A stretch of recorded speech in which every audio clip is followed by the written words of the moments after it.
बातमीचे प्रायोजक आहेत Iqbal fashion, बेगमपेठ market, Solapur. Sangli जिल्ह्यातील मिरज येथील शासकीय रुग्णालयात 3 दिवसांच्या नवजात बाळाच्या चोरीची धक्कादायक घटना घडली. सोलापूर जिल्ह्यातील सांगोला तालुक्यातील कविता समाधान आलदार या महिलेची 1 मे 2025 रोजी प्रसूती झाली होती. ते 3 दिवसांनी 3 मे रोजी सकाळी 11 वाजता एक अनोळखी महिला औषध देण्याच्या बहाण्याने बाळाला घेऊन गेली आणि परत आली नाही. या घटनेनंतर महात्मा गांधी चौक पोलीस ठाण्यात तक्रार करण्यात आली. पोलिसांनी तातडीने 5 पथके तयार करून सांगली, कोल्हापूर आणि कर्नाटक राज्यात शोध मोहीम राबवली. अखेर तासगाव तालुक्यातील सावळज येथे बाळाचा शोध लागला आणि ते आईच्या ताब्यात देण्यात आले. तुम्हाला पाहिजे एक उत्तम विवाह कलेक्शनचा अनुभव?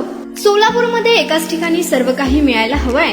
आमच्या इक्बाल फॅशन मध्ये मिळतंय तुमच्या विवाहासाठी सर्व काही. लेहंगा, साडी, मटेरियल, रेडीमेड आणि मुलांसाठी स्पेशल वेअर. प्रत्येक गोष्टीत दिली आहे खास सजावट, आकर्षक डिझाईन्स आणि दर्जा, आश्चर्यकारक डिझाईन्स आणि कस्टमायझेशन सह तुमच्या लग्नाचा दिवस खास बनवा. आणि हो, आमचं मोठं कलेक्शन तुमच्या सर्व गरजा पूर्ण करेल. आकर्षक रंग आणि स्टायलिश डिझाईन्स फक्त इक्बाल फॅशन मध्ये.